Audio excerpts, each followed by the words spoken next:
Incroyable, hein. Ouais. Il y a encore quelques semaines, toute la presse ne parlait que de l'affaire Laetitia Casta, qui était censée, à laquelle on avait reproché de vouloir quitter la France pour des raisons fiscales. Alors, elle a démenti, mais vous, à sa place, Anthony, vous restez, vous partez? À sa place, écoutez...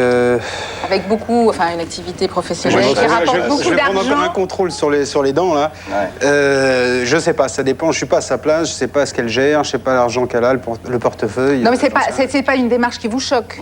Ah non, c'est pas du tout Le une fait de démarche qui me partir choque. comme ça. Non, Moi, je serais à sa place de Laetitia Casta. Moi, je dirais à tous mes potes, venez me toucher les seins et tout ça. Tu vois, elle le fait pas, elle y pense pas. C'était pas la question, Jean-Marie. Les filles, elles sont bêtes, des fois. Non, mais fiscalement,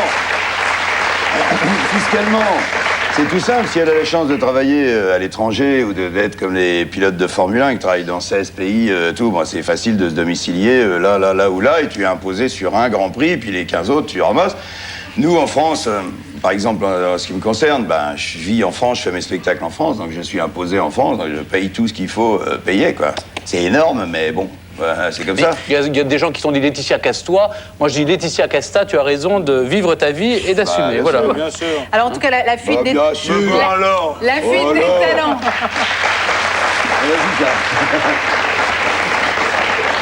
Dès qu'elle ratate, on va lui refaire. La fuite des talents est quand même Bien sûr. Vas-y, Carole. un vrai problème en France. Oui, bien. 600 milliards de francs auraient quitté le territoire depuis 3 ans, alors pratiquement la moitié du budget national. Alors, au hit parade des paradis fiscaux, il n'y a pas que Monaco. Les stars Made in France sont-elles condamnées à choisir entre l'exil et le fisc? Anne Touka fait les comptes pour célébrité. Si Laetitia Casta a bien malgré elle déclenché une levée de boucliers contre tous ceux qui s'exilent, force est de constater que les taux d'imposition pratiqués en France à l'encontre des stars paraissent pour beaucoup abusifs. Je crois qu'ils partent parce qu'ils étouffent, parce qu'on les empêche de réaliser leurs rêves. Et les stars, c'est les gens qui rêvent. Ils ont besoin de rêver. Ça va avec leur métier, ça va avec leur profession. Les grands footballeurs, ils rêvent de gagner. Les grands acteurs rêvent d'être connus mondialement. Et c'est normal. Quand vous payez 26% de plus-value dans une opération, c'est acceptable. Quand vous payez 80 et quelques pourcents, c'est inacceptable. Il faut savoir que la vie d'une star ou d'un artiste ou d'un footballeur, c'est très éphémère. Ça dure quelques années. Et le succès n'est pas garanti. C'est pas comme des immeubles avec des loyers qui tombent. Là, on a du succès ou on n'en a pas. On peut avoir du succès une année, on n'en a pas une autre. Et ces gens, quand ils ont du succès, on leur prend tout ce qu'ils ont. Bien entendu, chacun voit midi à sa porte et a toujours tendance à privilégier ses intérêts. Mais il n'empêche que ce sont des gens qui, la plupart du temps, ont fait leur renom, leur réputation et leur fortune en France. Donc je suis toujours choqué quand je vois que pour eux, la France est bonne pour leur rapporter de l'argent, mais pas bonne pour qu'ils contribuent aux dépenses publiques. On doit payer des impôts, on doit aider les autres. Il ne s'agit pas de ça. C'est pas parce que ça va bien pour un grand artiste, parce qu'il est payé 80% d'impôts en tout et qu'il est plein de charges et qu'il lui reste encore plus que l'autre, alors il n'y a qu'à tout lui prendre après tout. Non mais comme ça on peut faire comme en Union soviétique, c'est plus simple, on prend tout. Il faut arrêter de taxer la créativité, il faut considérer les artistes, les chercheurs, les grands comme une richesse nationale. Voilà pourquoi la plupart d'entre eux s'envolent pour les Bahamas avec ses plages de rêve et sa fiscalité pratiquement inexistante. Plus près de chez nous, en Angleterre, les revenus sont taxés au maximum à 40%, soit presque 20% de moins qu'en France. De quoi faire oublier l'impôt sur la fortune qui n'existe pas outre-Manche. Pour ceux qui aspirent à plus de tranquillité, il y a la Suisse avec sa taxation annuelle forfaitaire ou bien le système ordinaire.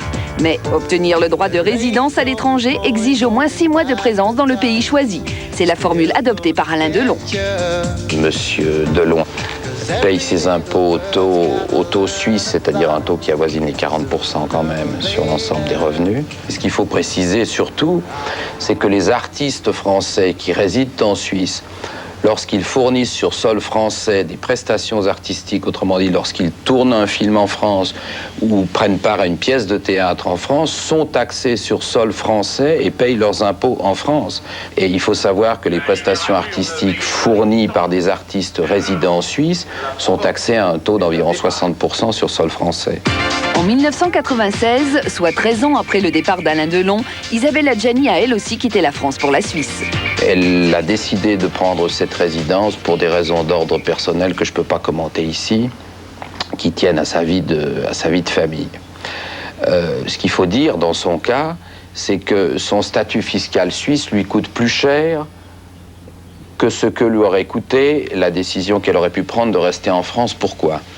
Parce qu'elle n'a pas travaillé depuis le moment où elle a décidé de quitter le sol français, et elle a dû, ce nonobstant, acquitter en Suisse des impôts calculés sur la base de son forfait.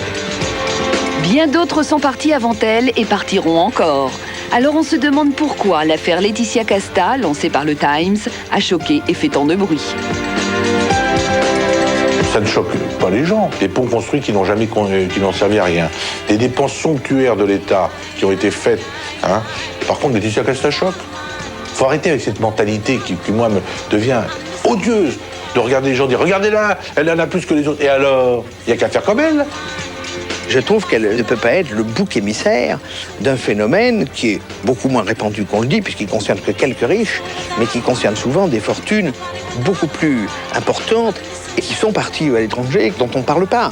Qu'est-ce qu'il faut blâmer? Celui qui s'en va ou le politique qui ne fait pas le nécessaire? Celui qui ne soigne pas le mal ou celui qui ne veut pas le subir? Les hommes politiques se feraient mieux de se pencher sur le fond du problème, parce que sans ça, il y aura des tas de gens moins connus que Laetitia Casta, et beaucoup plus riches et beaucoup plus entreprenants au sens d'un pays qui partirait. 180 000 Français qui sont partis. Un problème qui ne laisse pas indifférent. Alors, Anthony Delon, vous avez eu à une époque de votre vie des problèmes avec le fisc. Est-ce que vous auriez pu les éviter? Ah, je les ai toujours. Ah bon? Ah oui, je traîne ça depuis 15 ans maintenant. Mais moi, il y a eu un acharnement. Alors, je sais pas, j'ai entendu dire au niveau fiscal que ils essayaient de toucher mon père à travers moi, etc. Parce que déjà, il habitait à l'étranger. Mais moi, j'ai un contrôle fiscal qui a commencé alors que j'étais encore mineur. Et puis, je suis passé en correctionnel, j'ai pris de la prison avec sursis, j'ai pris un redressement colossal. Quand ils ont mordu dans la viande, ils à 20 lâchent ans. pas. C'est-à-dire qu'à 20 ans, je me suis pris 1,6 million dans les dents.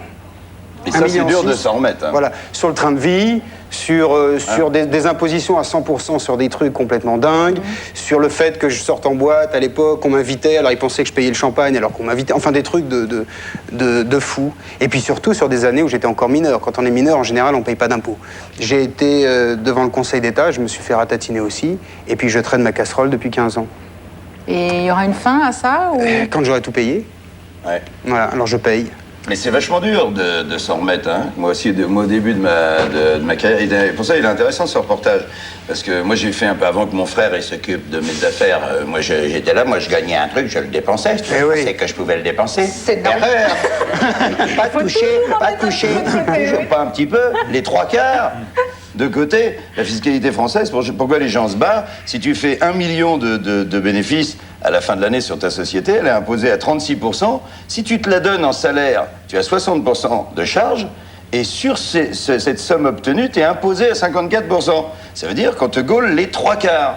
Donc il faut savoir que quand tu te mets à gagner de l'argent et que tu n'es pas habitué, c'est pas un truc logique. Moi, avant, j'étais pauvre, tout d'un coup, riche. Tu sais, c'est surprenant, hein. Et puis après, je fais du cinéma, hop, repauvre. Alors là, je dis non, hein. Et maintenant, la re-riche. Mais c'est vrai que si j'avais pas, moi, mon frère pour s'occuper de tout ça, c'est très très dur. Et un trou, quand tu as fait un trou, par exemple, de 2 millions, tu mets pas, même en gagnant beaucoup d'argent, tu mets des années et des années. Parce qu'il faut savoir qu'à chaque fois que tu gagnes un truc, il faut en mettre les 3/4 de côté. Il faut te dire, j'ai gagné 100 francs, j'ai 25 francs à dépenser. C'est pour ça que d'ailleurs, moi, mes soirées que je fais, parce qu'on va en parler de mes matinées voilà, du vous faites samedi. des matinées supplémentaires. Le samedi, à partir du 29 avril. Voilà. Donc 29 avril, donc... J'ai les dates, ne bougez pas. ça. Oui, 29 avril, 6, 13 et 20 mai, à 17h. 6, 13 et 20 mai à 17h le samedi. Et la recette? Et là, par exemple, c'est pour donner la recette à des associations caritatives. Donc ça va vous... Et là... Non, mais attendez.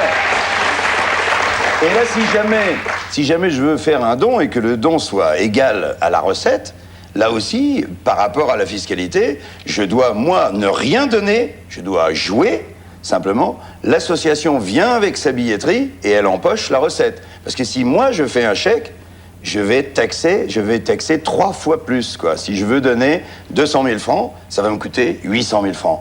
Donc, pour éviter ça, je fais don de ma personne. Moi, je ne donne rien sur le papier. C'est l'association qui vient prendre. Et ça, vous c'est avez comme le ça droit de qu'elle le peut dire avoir toute la recette. Je crois que c'est aussi les charges sociales qui sont beaucoup trop importantes ici dans ce pays. Dès qu'on travaille, dès qu'on monte une société dans le cinéma, c'est terrible. On paye 51% de charges sociales. En Angleterre, vous payez 16%. Vous imaginez le coût d'un film, le coût d'un technicien, c'est colossal. Ça vaut le coup, c'est pas dans normal. une équipe de cinéma, ça vaut le coup d'aller, même tout près, même d'aller en Belgique et d'emmener 100 personnes. Donc ça veut dire les hôtels, les déplacements, et on gagne encore de l'argent. Simplement, l'économie sur les charges sociales fait que c'est mieux d'aller tourner à Bruxelles un film qui se passe normalement à Paris. Donc c'est étonnant. C'est pour ça qu'il faut quand même faire attention. Il faudrait qu'il y ait un équilibre entre tous les pays pour que les films français puissent se tourner en France, quoi. En parlant d'équilibre entre les pays, Benjamin, quand on est soit acteur de cinéma, sportif ou autre, où est-ce qu'il fait bon vivre? En fait, là, on va parler d'impôts, mais c'est vrai que si on prend les charges sociales et tout le reste, on va juste parler de l'impôt. Donc, je vais préciser bien, c'est l'impôt sur lequel on est taxé sur un salaire net. Oui. Prenons l'exemple d'Anelka, dont on parle beaucoup, il touche 2,5 millions de francs par mois. C'est un salaire conséquent. En Espagne, il devrait acquitter 1 220 750 francs. En France, 1 350 000 francs. Aux USA, 770 000 francs. Et en Suisse, quand même, 992 000 francs, 500. Alors en Suisse, on en parlait, il faut bien comprendre qu'on paye des impôts, mais c'est un chez nous qu'on paye le plus cher. Ah bah, il n'y a pas de doute. Mais sur la Suisse, on le savait déjà, on le savait. Ouais. On a un Pour une record. fois qu'on est les premiers. On est en pôle quelque On part. est en quelque part. Bon. Par contre, il faut bien comprendre sur la Suisse qu'on établit un forfait. C'est-à-dire que quand on arrive en Suisse, on décide une fois pour toutes de payer ses impôts chaque année avec un montant forfaitaire. C'est-à-dire que si vous gagnez 100 francs, vous dites, moi, je veux payer bien 40 francs, puisque c'est 40% en gros, et jusqu'à la fin de vos jours, ce sera 40 francs, même si vous passez de 100 francs à 10 000 francs de salaire. déconne. Ah oui, c'est ça. Bah, c'est pour ça qu'il y a Tu beaucoup décides au départ, Ah, voilà, je vais payer, c'est moi, négocié. je veux bien payer 90% de 1 franc. Ah oui, non mais bon, 100 francs, c'est plutôt 100 millions, hein, vous voyez. Oui. Alors, si on prend Julia Roberts, dont on va parler tout à l'heure, qui a quand même un salaire de 20 millions de dollars par film, soit 130 millions de francs, là, ça commence à faire cher. qu'elle tout de même. gagne son argent. Là, ça commence à... Hein, alors, par exemple, Quand en on France... pense que Dieu est amour. Oui, alors, en France, elle acquitterait 70 millions 200 000 francs, tout de même. 70 millions 200 000 francs. Aux USA, 40 millions 40 000 francs. Presque la moitié. 40 millions 40 000 francs. Et en Suisse, en admettant que son forfait soit calculé sur cette base-là, 52 millions 650 000 francs. Donc vous voyez quand même Mais que... s'il est calculé sur cette base, il n'y a pas d'intérêt d'être en Suisse. Non, mais généralement, les gens qui vont en Suisse calculent un forfait qui les avantage. Oui. On parle souvent de ces taxes sur les salaires. Le vrai problème en France, et on a fait une petite enquête avant, c'est que le travail est taxé à 54%. C'est-à-dire quand on travaille, on est taxé à 54%. Et quand on joue en bourse, on en parle beaucoup en ce moment, quoi qu'il se passe en restant assis sur une chaise, on ne donnera que 26%. Et là, c'est vraiment, à mon avis, le vrai... C'est scandaleux. C'est scandaleux. Faut arrêter de Oh, travailler. bien sûr. Il fallait le dire, bien sûr. Bien sûr. Stéphane, dans l'esprit du grand public, Monaco reste le paradis fiscal idéal. Alors, est-ce que c'est vraiment le cas? Et Est-ce que vous c'est toujours le connaissez cas? seulement la chanson de Jodassin? Mon papé est d'impôt, il faut naître à Monaco. Et c'est comme ça. Et oui, pour ne pas payer d'impôts, il faut naître à Monaco, parce que vous savez que Monaco vit sur la TVA, simplement. Ouais. Et alors, donc, les monégasques sont tout à fait à l'abri. Alors, beaucoup de gens ont choisi de s'installer à Monaco. C'est étrange, non? Je vous prends la rubrique Top Model. Nadia Auermann, Carla Bruni, Elena Christensen, Claudia Schiffer, Karen Mulder, Linda Evangelista. Ouais, enfin, mon charcutier, il a essayé, il n'y est pas arrivé. Alors, on va y venir, on va y venir. Les sportifs aussi, Villeneuve, Vatanen, Alberto Tomba, Schumacher, Medvedev. Alors pourquoi? Aucun de ceux-là n'est français. Bon, ils ne sont pas français parce que depuis 1962, les Français qui résident à Monaco doivent payer l'impôt en France. Et je ne sais pas si vous vous souvenez, on n'était pas nés, ni vous ni moi, c'est peut-être Bigard. Non, Stéphane, tu l'as J'ai dit. fait exprès, j'ai fait exprès. Ça va pas. Menteur, ça lui a échappé. Jean-Marie, non. Le président Vas-y, Jean-Marie. vas-y, tu t'en sors comme tu peux, vas-y. Je sors les avirons et j'y vais. Alors, donc Jean-Marie Bigard, lui, il n'a pas connu cette période 1962, mais c'est vrai qu'à ce moment-là, le général de Gaulle, il n'a pas fait un blocus de la principauté, mais tout comme pour obliger le prince Régnier à signer et ratifier l'accord d'harmonisation fiscale entre la France et Monaco, pour faire en sorte que les Français qui s'étaient réfugiés à Monaco pour des raisons fiscales payent les impôts en France. Et depuis, alors ça n'a aucun intérêt pour les Français de s'installer à Monaco. Ouais. En revanche, les Allemands, je pense par exemple à Fernando Botero, au milieu artistique, sa femme Sofia Varig, qui ne sont pas français, ils s'installent à Monaco parce qu'évidemment, ils ne sont pas taxés. Et donc c'est quand même beaucoup bien plus sûr. intéressant. Donc, pour ne pas payer d'impôts, à moins d'être français, il faut vivre à Monaco. Mais il n'y a pas ben d'impôt voilà. du tout, hein, c'est zéro. Il n'y a pas d'impôt du tout, dans la mesure où on vit de la TVA. Hein, on vit de la TVA. Alors l'autre mal, actualité de ce printemps, c'est la sortie du livre de Trevor Jones, l'ancien garde du corps de Dodi El-Fayed. Pour célébrité, il dit sa vérité à propos de la tragédie qui a bouleversé la planète en 1997. Ah bon, mais Trevor Jones. Ça a bouleversé la planète. Le seul survivant du drame fut le témoin du dernier été de Diana. Il se confie à Rebecca Graben. Gonna make a change for once in my life. I have various feelings of sort of. Je me dis souvent, si seulement c'était moi qui avais été tué à la place des 3 personnes qui sont mortes. Et puis vous savez, je travaillais. J'étais en service ce soir-là, et j'ai souvent pensé que ça aurait été plus simple pour tout le monde que je meure et que les autres survivent. Je me sentais coupable de ne pas être mort et de ne pas avoir bien fait mon travail. La puissante Mercedes s'est lancée à pleine vitesse dans le tunnel de l'Alma. À son bord, 4 personnes. Lady Diana et son ami Dodi Al-Fayed, son garde du corps et le chauffeur. Ma belle-fille nous a téléphoné vers 2h30 du matin pour nous dire que la voiture de Dodi Fayed avait eu un accident à Paris. Mon mari et moi savions que Trevor était avec lui puisqu'il était son garde du corps. Il avait de très très graves traumatismes au visage. Tous les os de la face étaient fracassés. Les 3/4 de son visage avaient été enfoncés vers l'arrière et sa tête avait pratiquement doublé. On aurait dit un ballon de football. Quand on l'a vu pour la première fois, on a pu le reconnaître grâce à ses jambes qu'il pouvait bouger. Cela nous a beaucoup soulagés car on a vu qu'il n'était pas paralysé. Employé par Mohamed Al-Fayed, Trevor E. Jones avait pour mission de protéger Dodi. Été 97, toute la famille Al-Fayed, comme chaque année, décide de passer leurs vacances à Saint-Tropez. Le père de Dodi avait invité quelques jours sur son yacht la princesse Diana et ses 2 fils. Préméditation, coïncidence, ce que Mohamed Al-Fayed devait souhaiter secrètement arriva. Diana et Dodi tombèrent amoureux. La mission de Trevor devenait un vrai challenge. L'impression que j'avais de la princesse Diana, c'était quelqu'un de très simple. Elle était comme tout le monde, chaleureuse. Elle avait un bon caractère et un très grand sens de l'humour. Je pense que si quelqu'un avait une idée préconçue de la royauté, elle savait modifier sa façon de penser. Elle avait tout simplement les pieds sur terre. Tout ce que je peux dire, vraiment, c'est qu'il y a eu un déclic entre elle et Dodi. Ils avaient l'air de s'entendre à merveille. De toute façon, même si j'avais vu quelque chose de très privé, je ne le révélerais pas. Ce serait compromettre ma profession. Y a-t-il d'autres choses que vous savez et que vous ne pouvez pas dire? Je ne ferai aucun commentaire là-dessus. C'est une question que je laisserai sans réponse. Fiançailles, bague de fiançailles, mariage, bébé, Trevor en sait beaucoup plus qu'il ne veut le dire. Un jour peut-être, il dira toute la vérité. Seul survivant, il ne pourra en revanche jamais se souvenir des réelles conditions de l'accident. Tout le monde disait dans la presse que j'avais réponse à tout. Et je me suis mis la pression, tout seul, en essayant désespérément de me souvenir.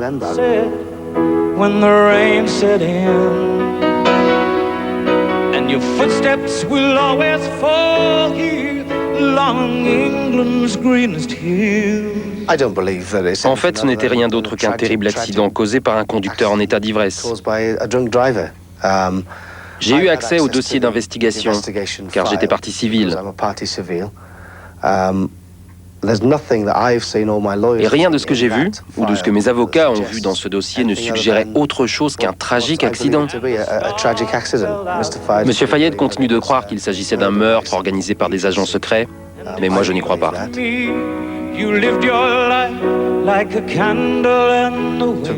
Pour un grand nombre de gens, tout ce que je suis devenu aujourd'hui, c'est juste un élément de cet accident, rien d'autre. Mais pour les personnes qui comptent, mes parents, ma famille, mes amis, je suis plus qu'un survivant de l'accident. Mais ils font comme si rien ne s'était passé. Trevor aujourd'hui a réussi à retrouver une vie normale. Il travaille pour une agence de sécurité, joue au rugby et a une nouvelle petite amie. Anthony, est-ce que vous vous souvenez de ce que vous avez ressenti au moment de la mort de Diana? Oui, ça m'a choqué, j'ai eu de la peine. Parce que c'est étrange, parce que les gens comme elle, qui sont, en plus qui défendent des causes nobles comme elle l'a fait, à force de les voir, de vivre avec eux, ça peut sembler un peu con, mais on a l'impression que